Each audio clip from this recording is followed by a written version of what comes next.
When I asked my followers on Instagram if influencer culture seemed more toxic in 2024 than in previous years, 88% of people said yes. This year, 65% of influencers believe that their content is still relatable. But if you ask their followers, that number drops significantly. So what happened? What's the disconnect? How did the people who once shaped the trends end up becoming the ones who are the most out of touch?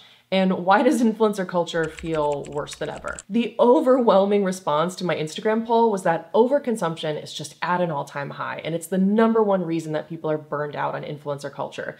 In an era where economic instability and environmental crises are top concerns for many people, influencers continue to showcase extravagant lifestyles, urging followers to indulge in luxury goods, fast fashion, and excessive consumption. The emphasis on materialism not only alienates audiences who are facing financial strain, but it highlights the tone-deaf nature of influencer culture in general.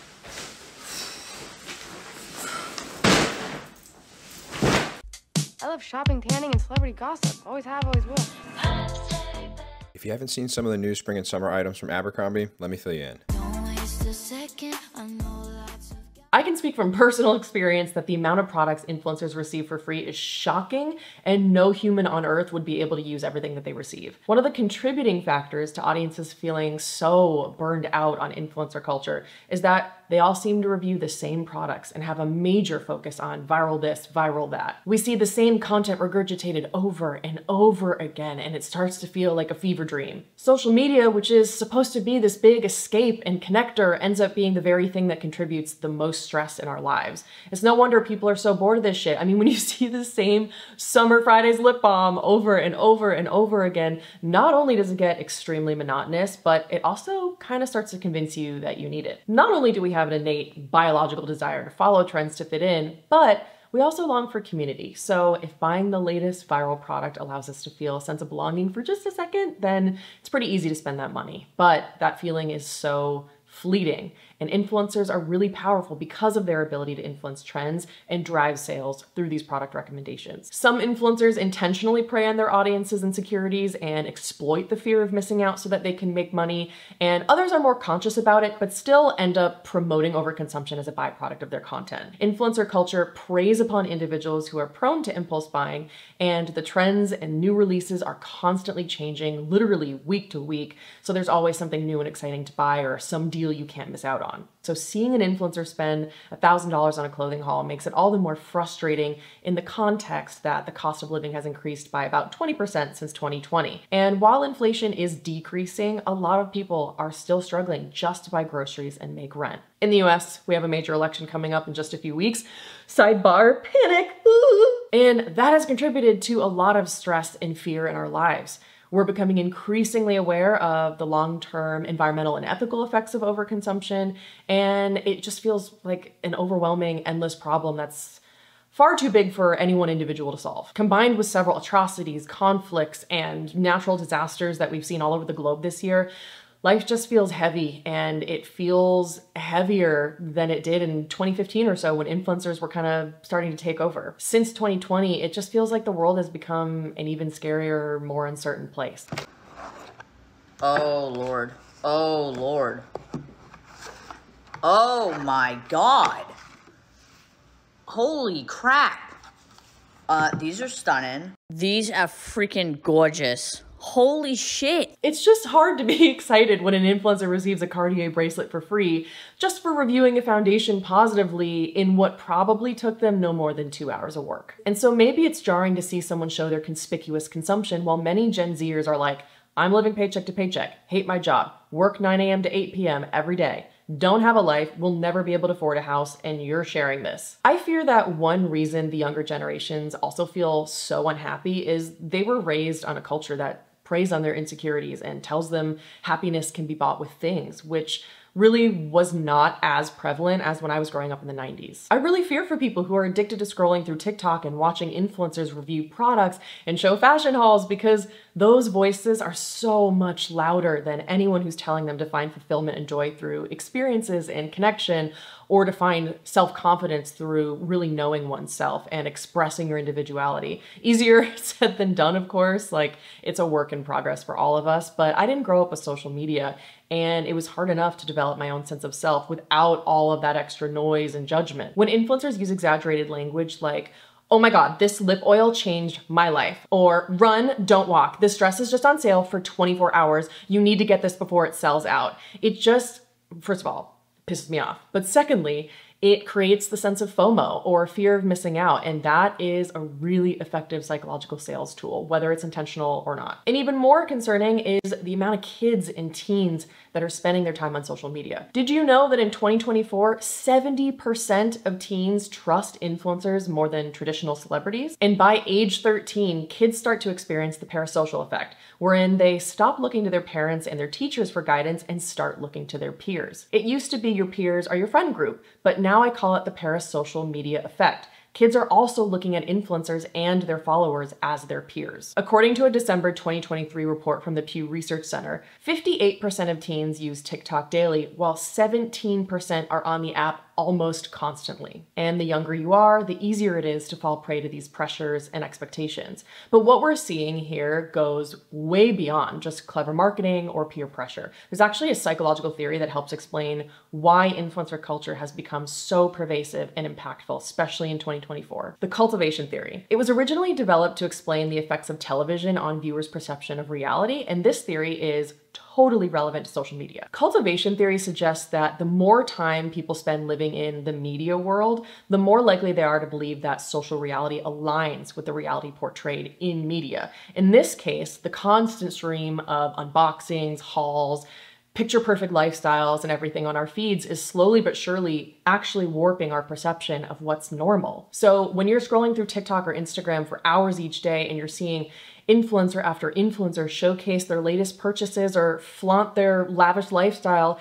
it starts to feel like that's just how life is. And the same goes beyond influencer culture too, to whatever algorithm or bubble you've curated for yourself. Life in reality is significantly more diverse. The $500 skincare routines, the weekly clothing hauls, the constant stream of new tech and gadgets, all of this, which is excess, starts to look like normal and even expected. This theory helps to explain why so many of us feel a sense of inadequacy when we're not constantly buying or upgrading. And it's not just FOMO, it's an actual shift in our understanding of what constitutes a normal, acceptable lifestyle. And that's where the real danger of overconsumption lies. It's not just about the occasional splurge, it's about a systemic issue that's reshaping our values, expectations, and relationship with material goods. I'm in the stage of my life where I just want to spend money on experiences and things that make my life easier. And that leads me to the sponsor of today's video, Factor. Factor provides fresh, never frozen, dietitian approved meals. They're delivered ready to eat in just 2 minutes, and the recipes are created by gourmet chefs using quality ingredients. I'm neurodivergent and I have major food aversions, which makes eating the hardest part of my day, and that might sound like an exaggeration, but it's not. There will be times when I'm standing in front of the fridge in tears because just nothing sounds good to me, or we'll cook a nice meal at home, but then I'll get sick of the leftovers, and ordering out regularly is just too expensive. So finding something to eat that's not only helpful for managing my chronic illnesses, but something I actually want to eat is one of the biggest challenges in my life, and Factor has completely solved that problem for me. Given my food aversions, a huge reason we prefer Factor over others is the variety. So beyond lunch and dinners, they have breakfast options, smoothies, protein shakes, wellness shots, snacks, and over 60 add-ons, so I'm never bored. Shout out to the cold brew protein shake, which is an absolute essential in my daily routine. It's rare that a protein shake doesn't give me a stomach ache, and this one is bomb. And more importantly for us, it saves time. Time is one of our most precious commodities, and I'd rather spend that extra hour or two with my partner and my dog rather than shopping, prepping, and cooking. It's also helpful because my partner and I have totally different diets. He eats keto, whereas I am more of a picky eater and I really like my carbs. Factor offers 35 wholesome meals every week with plans like Protein Plus, which is my favorite, Gourmet Plus, Keto, Calorie Smart, and Vegan and Veggie. So there's something for everyone. You can check them out at factor75.com or click the link below and use code KAIT50 to get 50% off your first box plus 20% off your next month of Factor. That's KAIT50 at factor75.com for 50% off your first box plus 20% off your next month of orders. Okay, back to scary influencer things. Nothing screams overconsumption anymore than TikTok Shop. While TikTok itself originally became popular for its authentic, creative, and diverse content, the introduction of its in-app shopping feature has drastically shifted the platform's dynamic over the years. Influencers, big and small, regular people, brands, and storefronts now push products to the masses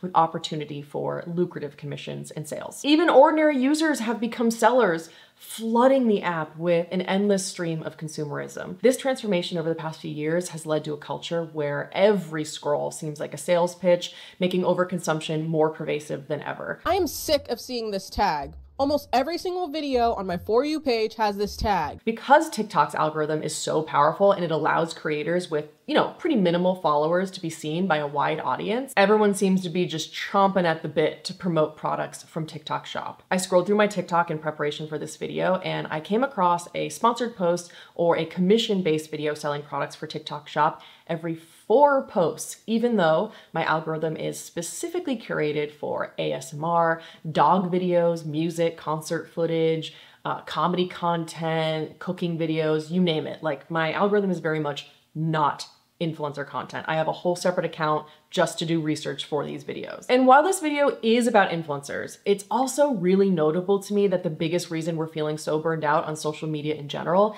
is just TikTok's ability to turn every single person into an influencer. When I logged into my separate TikTok account the other day that only focuses on influencer content, this is the first video that appeared on my For You page. It's from an account with only 300 followers, no username really. They're not an influencer, they've never shown their face, and yet they're able to promote these products widely because all you really need to be a seller on TikTok is to upload your driver's license and have a website. And TikTok gives you the reach you need to sell products because TikTok wants to encourage sales too. I click not interested every single time, but it doesn't matter. In the sea of all of the content that I've curated for myself, every 3 or 4 posts is another one of those random TikTok Shop promotions. Just a personal anecdote, when I was laid off from my corporate job in April, I went on an immediate no-buy and it was really easy at first. I don't really struggle with impulse shopping, especially if I'm under financial constraints. I'm really good at budgeting and spending minimally when I need to. However, then I started watching more TikToks because, had a little more time on my hands, and I placed my first TikTok Shop order. Suddenly I realized that over the course of 4 months, I had placed like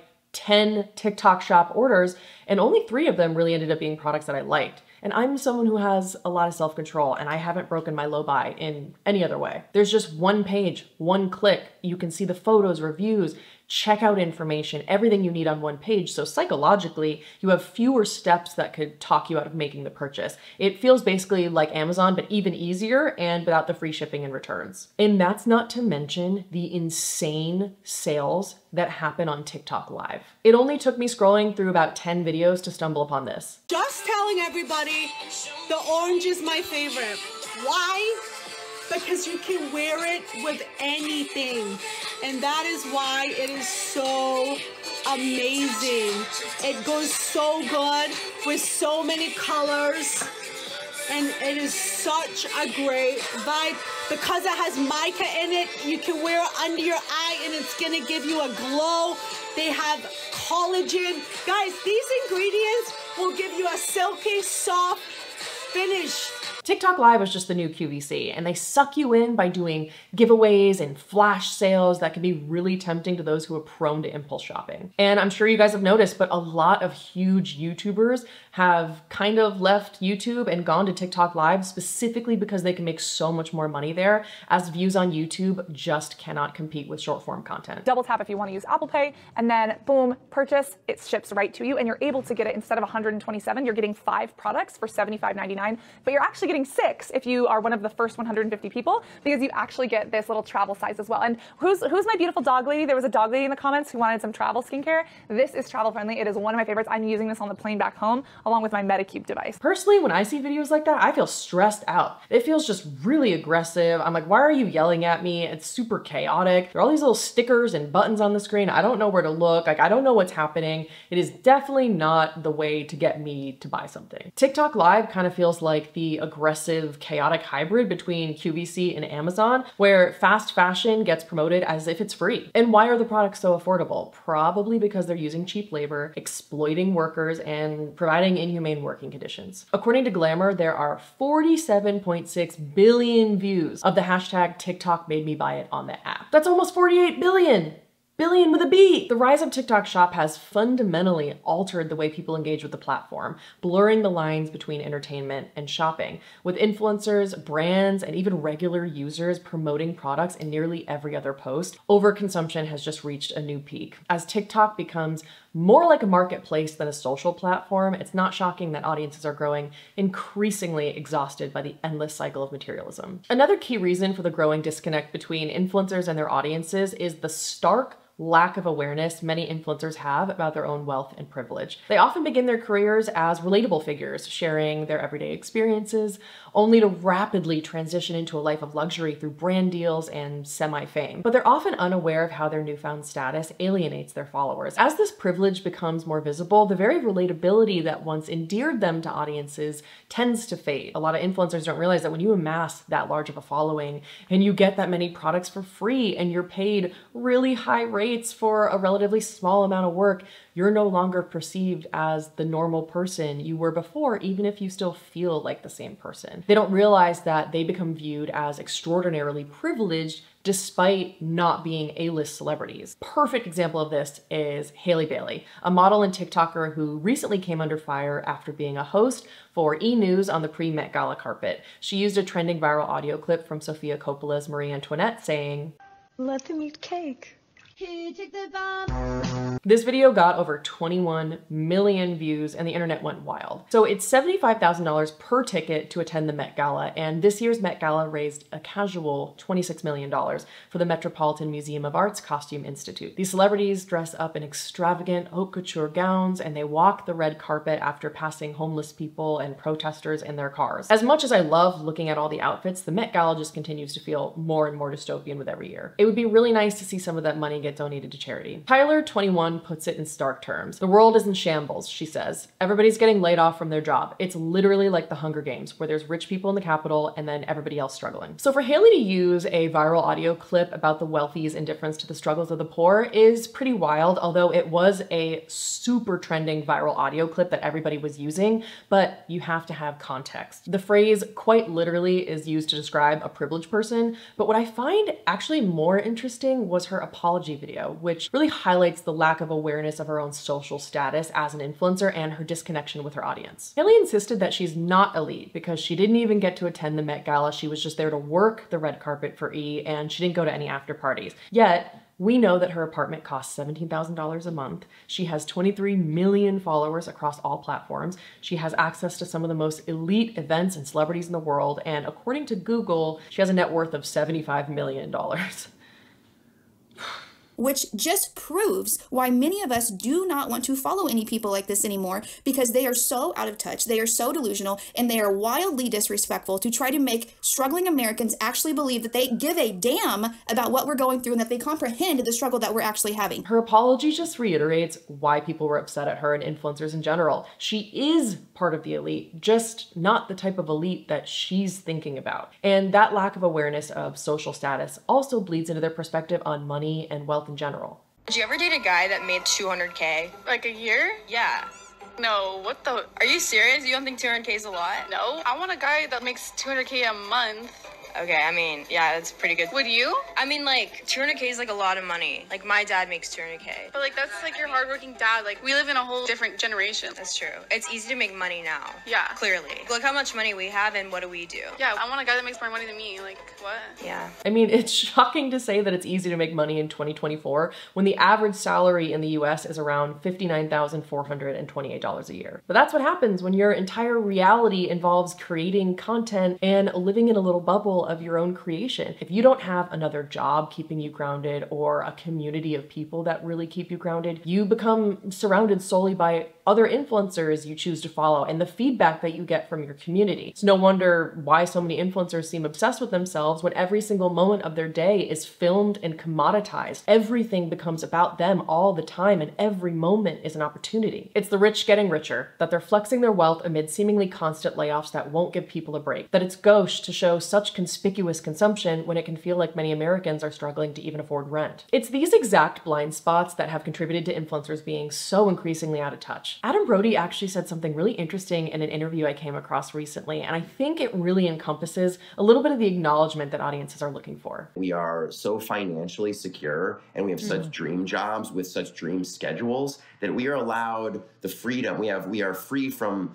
the pressures of a lot of the pressures, not all of them, but a lot of the pressures that 99% of people have. And also we have more time, unlike even my parents, to spend with our kids. You know, I mean, that's one of my favorite things of this job now, being an adult, is the work-life balance. And acknowledging one's privilege certainly is not the solution to the problem, but it is a start. And as the wealth gap continues to widen, influencers who were once followed because they were so relatable have simply changed, and their audiences no longer connect with them. They eventually start complaining about how hard it is to be an influencer, and they lose sight of the struggles that their audience experiences on a daily basis. We're opening the 70 packages I came home to this week. Ultimately, the obliviousness of a lot of influencers to their privilege and their wealth has become a driving factor in the growing frustration that audiences feel towards influencer culture in general. And as they continue to flaunt their lavish lifestyles, all while claiming to be just like everybody else, the disconnect only deepens. And one of the most glaringly obvious examples of the disconnect between influencer lifestyles and regular people is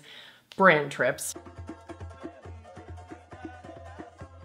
Tarte, for example, has become infamous for its extravagant trips that started in 2013, jetting influencers off to luxury destinations like Bora Bora and Dubai. These trips are designed to generate buzz and sales, but the lines get really blurred between authenticity and advertisement, leaving many people questioning if the influencers are just glorified salespeople. While they aren't paid to go, at least as far as I'm aware of, they do get free luxury trips and a ton of products. We see them party on the beach, fly in private planes, open huge boxes of free products, and generally live the life of a celebrity for a few days. I would imagine a lot of people would have a difficult time providing negative feedback on any of the brand's products, given that the brand spent potentially tens of thousands of dollars on each individual. Everyone right now, a lot of people in the US are living paycheck to paycheck. In this economy, you are spoiling these people to Bora Bora and doing basically everything for them. They didn't have to do jack shit. They didn't have to pack anything if they didn't want to, because it's all provided for them.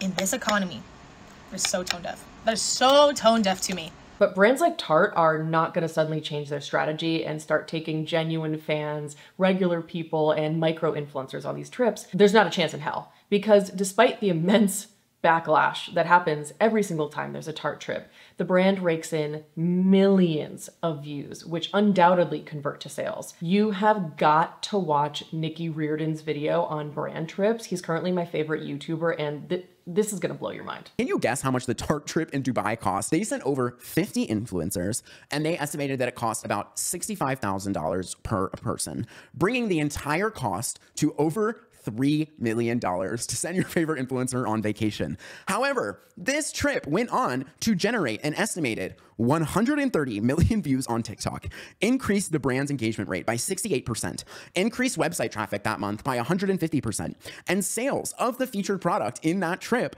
increased by 300% and led to roughly a $10 million increase in earned media value. For contrast, a Super Bowl ad costs $7 million, $7 million, over 2.5 times this trip, for 30 seconds of airtime. That's just to have the slot. Not to mention how much it costs to like pay a celebrity to be in it. You have to hire an agency to plan it. You have to hire videographers, makeup artists, wardrobe to like create the thing. And at the peak of its viewership, the Super Bowl this year only had 124 million watchers, which is less than this Tarte trip got, which is absolutely insane to me. When I heard those numbers, my jaw hit the floor. That is way more money and way more views than even I expected. But it also entirely makes sense why the brands consistently execute these trips despite the widespread backlash. It's all about the bottom line, always. Their target demographic likely is not the type of consumer who's gonna get pissed off about a brand trip.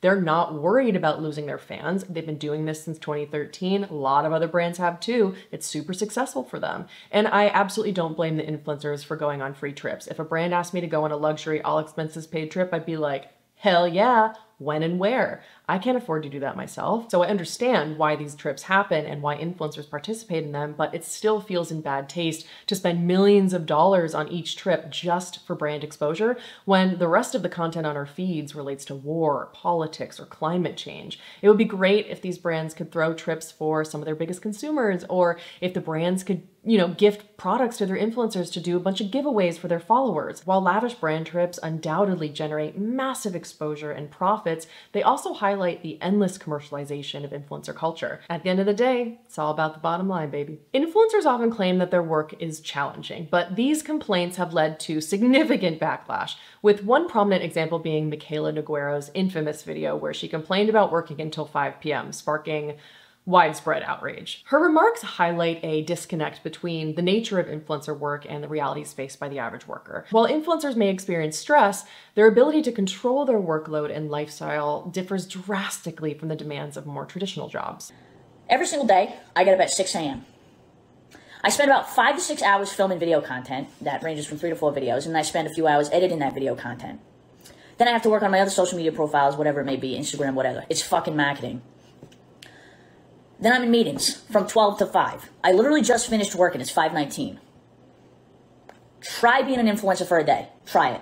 Because the people who say it's easy are so far out of their minds, try it for a day. Now, Michaela is right that if you wake up at 6 a.m. and you work until 5 p.m., that's technically 11 hours of work. But what she and other influencers are missing is that the work she's doing is extremely easy. She gets to work for herself and she's in full control of her workload for the most part. She doesn't have to commute or be on her feet all day. And D, everybody has to work long hours in America. Yes, there are days when having a social media career can be really stressful and, the income is totally unpredictable. It changes month to month. You've got deadlines to meet for your sponsors and your script isn't good enough yet and you can get really mean comments. But the stark difference is that you are in the driver's seat. You are in control of almost everything. So even on my most stressful days on YouTube, I would never communicate to my audience that this is a difficult career. Today was literally the busiest and most exhausting day of my life. Here's my to-do list. I'm tired just from looking at it. First, I went to Starbucks because I needed a lot of energy if I was gonna get through the day. I got a matcha and I literally chugged it. Then I sat in my car and did some deep breathing exercises because I was not mentally prepared for everything I had to do. I did some light shopping at Target. I only spent like $800 and here's me sniffing some candles and stocking up on my greens. Then I got home and had to open so many stupid PR packages. I'm happy I got sent some cute shoes, but my hands were literally cramping from opening so many boxes. Then it was time to do some online shopping, but I almost fell asleep while I was standing up. Don't worry though, I got it together and ended up ordering some things off Chanel, Louis Vuitton, and Gucci. I had plans to take Instagram pictures, so I ordered another matcha because I was way too tired, but then I just ended up falling asleep for the rest of the day. Now, I'm the biggest hater of influencer day in the life videos because personally, I think they're intentional rage bait and they're definitely fantasy content that is not reflective of real life at all. But it's abundantly clear that influencers genuinely think their routines of getting their nails done, going to Pilates or the gym, getting coffee, going grocery shopping, answering emails, and doing laundry is a busy day when that's just what everybody else has to do on top of their work schedules. A day in my life as an influencer who is completely out of touch with reality. I like to start the day by putting on a full face of makeup and several face filters and saying something like, "Oh my god, I look like a hot mess right now." Then I normally plan out my very busy schedule for the day. I like to end the day by talking about a product for a suspiciously long amount of time and never disclosing that I was paid to do so. Then I normally have a reaction like this. Wait, what? I was not expecting it to look that cute.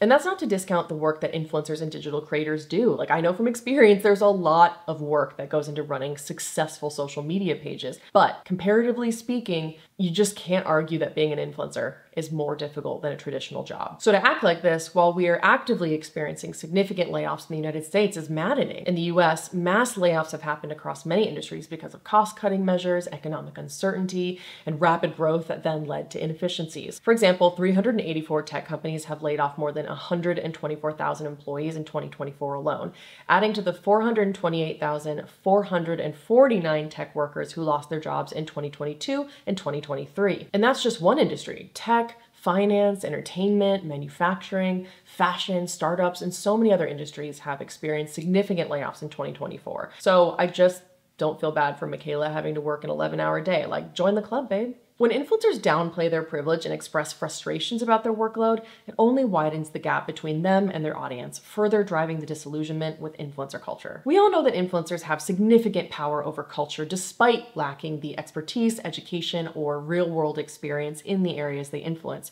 And audiences should always question the legitimacy of advice or trends they see online. A striking example of this is the office siren trend on TikTok, which encourages women to wear hypersexualized outfits to work, despite the fact that many of these influencers have likely never worked in a traditional corporate setting. This trend, among others, of course, highlights the dangers of influencers shaping cultural norms without fully understanding their potential consequences. How to dress like an office siren. First, start with a fitted blouse, turtleneck, or high neck tank. Next, a pencil skirt or low-waisted fitted trousers. For shoes, a pointed kitten heel. Put your hair either up and a little undone or down and sleek. The most important part, a pair of rectangular glasses. Work bag is optional, and that's it. Ah, yes, because nothing screams take me seriously in the workplace like showing up in a sexy secretary Halloween costume. The reason that all of these kids are getting in trouble for the clothing that they're wearing to the office is because they're getting their inspiration from content creators, not from actual 9-to-5 workers. By 2025, Gen Z will make up more than a quarter of the global workforce, and they have very different values and boundaries when it comes to work, which I highly respect. But this is one trend that I just can't get on board with. There's one daughter out there wearing office siren core to their first interview. Like, that's just... They don't got a clue. I love authenticity, self-expression, and individuality, especially when it comes to valuing and representing different cultures, which is something that's not fully embraced in the workplace. But there has to be a level of respect to those around you, especially in an environment where women have worked for decades not to be viewed as sexual objects. And this may have been intended to empower women, but we still exist in a patriarchy, and I think that this trend does a little bit more harm than good. A lot of the office siren looks are super sexualized, and it plays out some kind of fantasy about hooking up with your boss or being the hot girl at work. The people who are doing this trend, ironically, probably realize that it's generally harmless, especially if we're talking about people who've never stepped foot in the office, because they really wouldn't have any sense of how women were sexualized in that environment. As a woman who's worked in startups and corporate offices in sales and business development for over 10 years, I can tell you that I do everything in my power to be taken seriously for my work and my work alone. And it's clear to me that these influencers who started this trend have never spent a day in a corporate setting because these bitches would be freezing. My guess is those influencers were not actually trying to help their audiences get genuine inspiration for corporate outfits. They probably just wanted to create semi-controversial content to get views and earn commission on the clothes that they're wearing. The pervasiveness of influencers offering advice or promoting trends without relevant experience can have negative effects, especially when they push ideas like the office siren look, which potentially undermines decades of progress women have made in corporate spaces. While the intent behind these trends might be to empower, the lack of understanding and respect for professional environments reveals the broader issue with influencer culture. It's oftentimes more about gaining views than offering thoughtful, informed content. Influencer culture in 2024 just feels more toxic than ever, and the lack of accountability and regulation in the space allows these issues to persist unchecked. As consumers, our best defense is to be more conscious of our media consumption, set healthy boundaries, and be selective with the content that we engage with. Ultimately, we need to remember that the power lies with us. Influencers only have power because we gave it to them. Thank you for watching. I hope you enjoyed this video. I really didn't want it to be too doom and gloom, but you know, I'll leave a video on the screen if you want to keep watching my content, and I hope you're all having a great day. I'll see you in the next one.